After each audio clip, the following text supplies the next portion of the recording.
जय जगन्नाथ। आज की इस वीडियो में आपका स्वागत है। तो आज हम लोग बातचीत करेंगे कि जब पीएचडी का ड्यूरेशन चल रहा है हम लोगों का, तब वर्क लाइफ को कैसे बैलेंस करते हैं उसके बारे में बातचीत करते हैं। ठीक है। तो एक रिपोर्ट है, उस रिपोर्ट में अगर वो देखोगे तो यूके का रिपोर्ट है। ठीक है। यूनाइटेड किंगडम लंदन का है, एक रिपोर्ट है। वहां पे एक डाटा कलेक्ट करके एनालिसिस हुआ था। तो वो देखते हैं कि जो पीएचडी स्टूडेंट का जो लॉन्ग आवर काम करने का या एंग्जाइटी होना, ओवरवेल्म होना, अगर कैसे हो जाते हैं। अगर एक हफ्ते में अगर देखोगे 12 घंटा आप छोड़ दो डेली का रूटीन का, सोने का, खाने पीने का, ये सब का टाइम छोड़ दो, 12 घंटा बच जाता है। तो अगर वीकली देखेंगे तो 84 आवर होता है। ठीक है।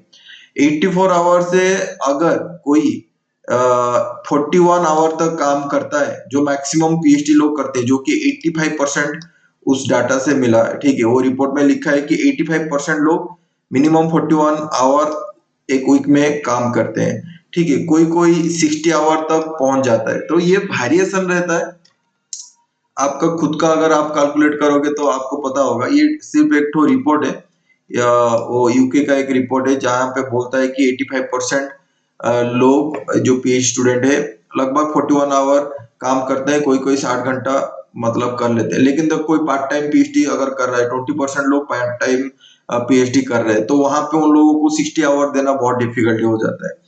तो जब लॉन्ग आवर आप देते हो तो दिमाग में टेंशन रहता है, एंग्जाइटी बिहेवियर डेवलप हो जाता है। तो उसको कैसे आप सॉल्व कर सकते हैं, तो पर्टिकुलरली अगर देखोगे तो 3 पॉइंट मैं यहाँ पे डिस्कस करूंगा। पहला है कि खुद का आइडियल टाइम को अच्छे से पहचानो। उसके बाद जब भी आप रिसर्च को कर रहे हो, पीएचडी का रिसर्च कर रहे हो, एक जॉब के तरह उसको लो। क्योंकि आगे जाके आपको एकेडमिक में या पोस्ट में या आपको इंडस्ट्री में जाना है, तब जॉब के तरह ही आपको काम करना पड़ेगा। तो ये ड्यूरेशन का अच्छा खासा स्टाइपेंड अगर आपको मिल रहा है तो एक जॉब की तरह ट्रीटमेंट करो। 9 to 5 जॉब की तरह ट्रीटमेंट कर सकते हो, या खुद के हिसाब से भी कर सकते हो। ऐसा नहीं कि जॉब की तरह ही करना है। ठीक है। लेकिन जॉब में जिस तरह का कुछ काम होता है, उस काम के बेसिस में जब रिपोर्ट देते हैं, डिस्कशन होता है, ठीक है, उस तरह का आप कर सकते हो।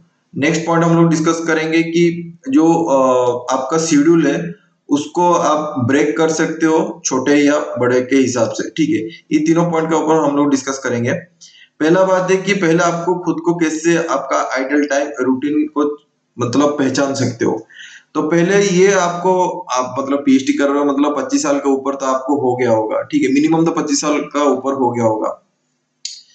तो हर एक इंसान का प्रोडक्टिविटी पैटर्न अलग अलग होता है। ठीक है। कोई कोई मॉर्निंग पर्सन होता है, मतलब सुबह उठ के उनका काम करने का पसंद होता है। जैसे मैं मेरा बताऊं तो मुझे सुबह उठने के बाद मैं मेरा जो काम है उसके ऊपर डायरेक्ट फोकस करता हूँ। ठीक है। मतलब सुबह 6-7 बजे तक रेडी हो जाता हूँ, उसके बाद रिसर्च का काम स्टार्ट हो जाता है, तो 1-2 बजे चले जाता है। ठीक है। तो ये मेरा पैटर्न है। और कोई कोई होता है, मेरा मैं एक दोस्त है, पीएचडी पास हो गया है, 2023 में पास हुआ है आईआईटी खड़गपुर से। तो वो उसका जिस मतलब बातचीत उसके साथ होता था, तो वो बोल रहा था कि वो लगभग रात का 3 बजे 4 बजे तक काम करता था। तो मतलब 4 बजे अगर काम खत्म होता है तो 10 बजे तक सोएगा, सो के उठ के ब्रेकफास्ट करेगा, ब्रेकफास्ट करके लॉन्च करेगा 2-3 बजे, उसके बाद जाके वो काम करता था। तो उसका वो कंफर्टेबल लेवल है। ठीक है। तो आपको ये डिसाइड करना है कि आपका जिंदगी में 25 साल जाने के बाद इस 25 साल में सीखे क्या है, आपका कंफर्टेबल टाइम क्या है। आप सुबह काम कर सकते हो और रात को भी काम कर सकते हो। ये डिपेंड करता है। ऐसा नहीं कि कोई अगर रात में काम कर रहा है तो उसका पीएचडी खराब हो जाएगा, कुछ नहीं। जो कंफर्टेबल टाइमिंग है उस टाइमिंग के ऊपर आप काम करो, और जो प्रोडक्टिविटी पैटर्न उसी हिसाब से आपका आएगा। अगर आप दूसरे को देख रहे हो कि वो सुबह जाके काम कर रहा है और आप शाम को काम कर रहे हो, या रात को काम कर रहे हो, तो आपको लगेगा कि नहीं उसका काम अच्छा हो रहा है सुबह से। इस तरह का कंपैरिजन करके कुछ फायदा नहीं है। तो अच्छे से रिलैक्स हो जाओ और दिमाग में सेटल कर लो कि आपका कंफर्टेबल टाइमिंग क्या है। उस टाइमिंग के हिसाब से आपका जो डेली रूटीन है उसको फिक्स करो। अगर आप मॉर्निंग पर्सन हो तो सुबह उठ के आप एक्सरसाइज कर सकते हो। एक्सरसाइज करने के बाद अपना काम में लग जाओ। उसके बाद अगर नाइट में भी अगर कर रहे हो तो इवनिंग में आप एक्सरसाइज कीजिए। उसके बाद आपको मतलब जो रिसर्च का काम रात में आप कर सकते हो। और यहाँ पे रूटीन भी अच्छा खासा देखो कि नहाना, खाना-पीना, अच्छा सा ब्रेकफास्ट करना है, लंच करना है, इसके ऊपर भी अच्छे से ध्यान दो। अगर ये सब नहीं करते हो तो प्रोडक्टिविटी इतना आपको नहीं रहेगा, ठीक है? आपका जिस रिसर्च में काम कर रहे हो उसमें इतना प्रोडक्टिविटी वैल्यू नहीं रहेगा, ठीक है? और पीएचडी का जो शेड्यूल है बहुत फ्लेक्सिबिलिटी होता है, कुछ मतलब कंपल्सरी नहीं है कि सुबह 10 बजे आके मतलब फिंगरप्रिंट लगाओ, अटेंडेंस दो, इस तरह कुछ नहीं होता है, ठीक है? तो पीएचडी में इतना फोर्स नहीं होता है, क्लास जाके आपको लेना पड़ेगा। जब टीचिंग असिस्टेंट का काम रहता है तब जाके क्लास लेना पड़ता है, लेकिन वो खत्म एक पीरियड होता है 1-2 साल का मतलब जो स्टार्टिंग का 2 साल के अंदर वो काम देते हैं। उसके बाद क्या होता है कि आप खुद का काम कर सकते हो, खुद के हिसाब से टाइमिंग फिक्स करके आप कर सकते हो। कुछ रिजिड रूटीन नहीं है कि भई सुबह उठना है मतलब सुबह उठना है। कभी-कभी क्या होता है कि अगर आपके साथ ये एक्सपीरियंस हुआ है कि नहीं मुझे पता नहीं, लेकिन मेरा एक्सपीरियंस मैं बता देता हूँ। जो पेपर आप लिख रहे हो, अगर आप पहली बार पेपर लिख रहे हो, ठीक है? और आपको दिमाग में है कि उसको कंप्लीट करना है। कभी-कभी क्या होता है कि पूरा 3-4 दिन कंटीन्यूअस वहाँ पे काम करना पड़ता है, ठीक है?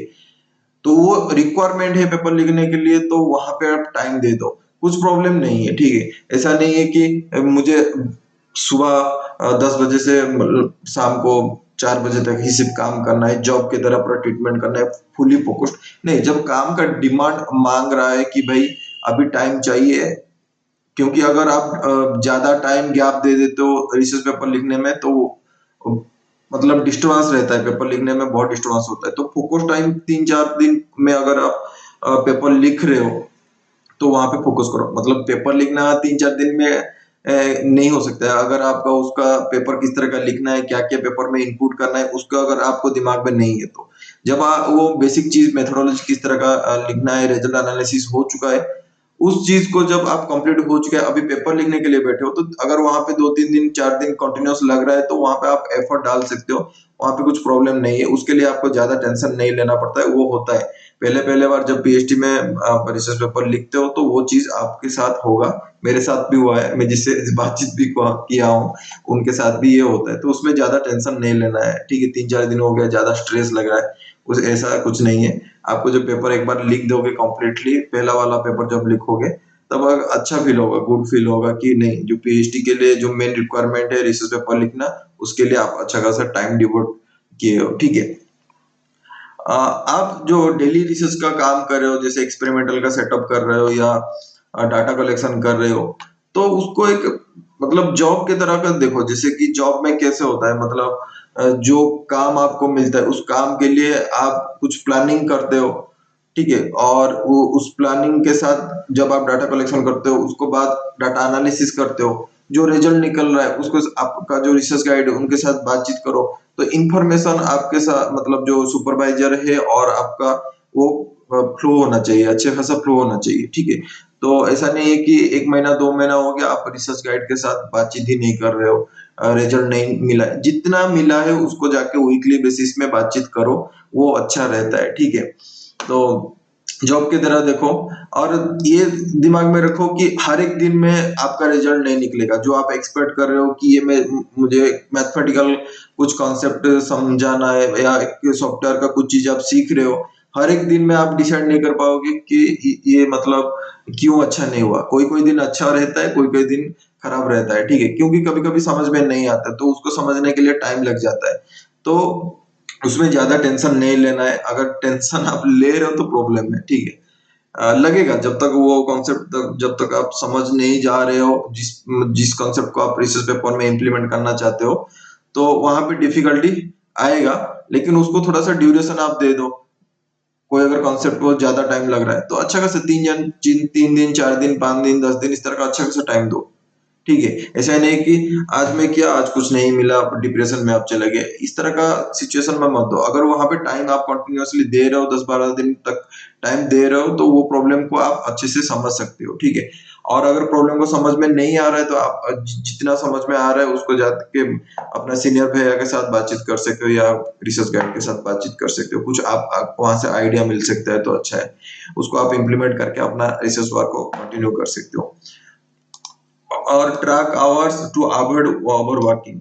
ऐसा, हाँ, मतलब अगर प्रॉब्लम को समझ में नहीं आ रहा है तो वहां पे आप देखो, मतलब 5 घंटा 6 घंटा हो गया उस काम में आप फंस के रह गए हो, तो वहां पे उसको बंद करो।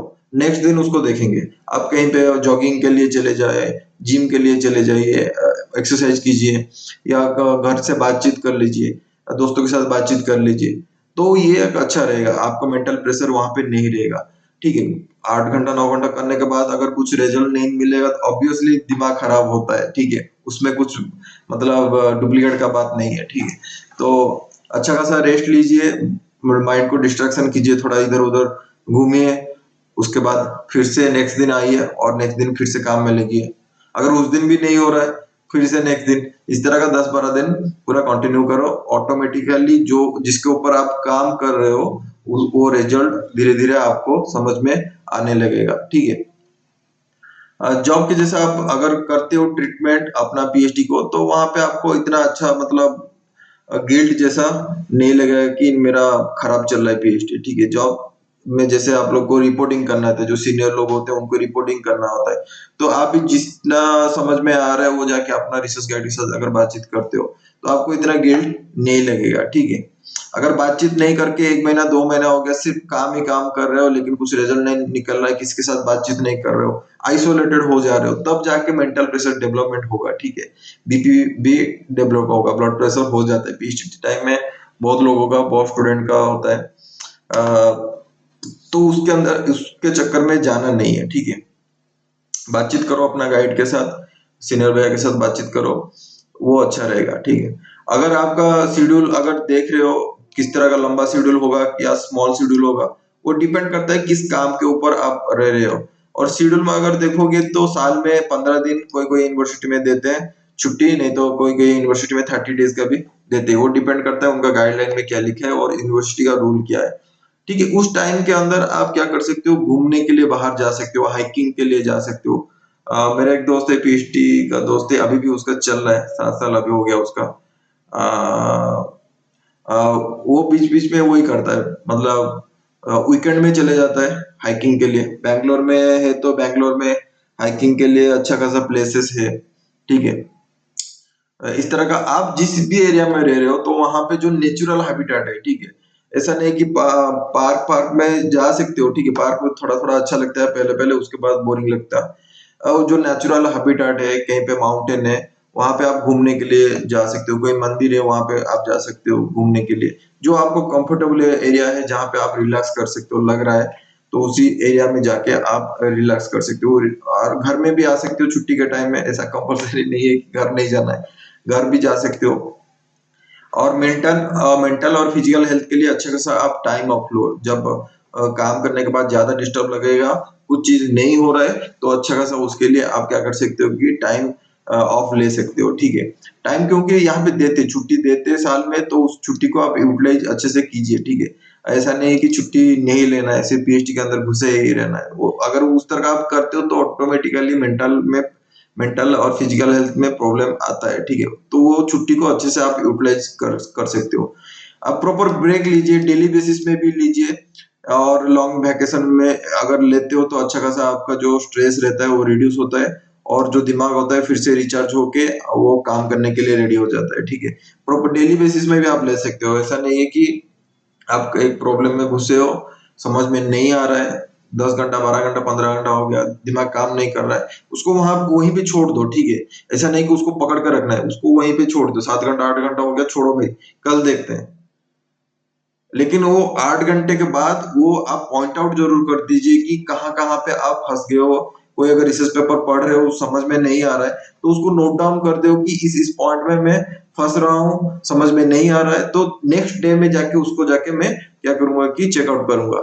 अगर ऐसा है कि 8 घंटा का काम कर लिए और आप देखें कि हाईलाइट पॉइंट क्या क्या आप काम कर रहे हो उसमें समझ में नहीं आ रहा है, उसको पॉइंट आउट नहीं करके आप डायरेक्ट देखते हो कि नेक्स्ट दिन में क्या करूंगा, फिर से आपको रिवीजन करना पड़ेगा उस जिस काम को आप काम कर रहे हो। ठीक है। तो उसको हाईलाइट को पॉइंट आउट करके लिख दो अपना डायरी में, और नेक्स्ट डे में फिर से काम आप कर सकते हो। ठीक है। डेली बेसिस में आप ब्रेक ले सकते हो, या ईयरली वैकेशन जो होता है उसको भी आप कर सकते हो। वीकेंड फ्री आप कर सकते हो, सैटरडे संडे में आप काम नहीं करके घूम सकते हो। अपने दोस्तों के साथ, ठीक है, तो वहां पे भी दिमाग अच्छा खासा स्टेबल रहता है, ठीक है, डिप्रेशन नहीं रहता है। डेली बेसिस पे एक्सरसाइज करो, एक्सरसाइज करना बहुत इंपॉर्टेंट रहता है। अगर करते हो तो बीपी तो नहीं होगा, ठीक है, ब्लड प्रेशर इतना नहीं होता है, पीएचडी में होता है ज्यादा स्ट्रेस के कारण, ज्यादा सोचने के कारण ब्लड प्रेशर हो जाता है।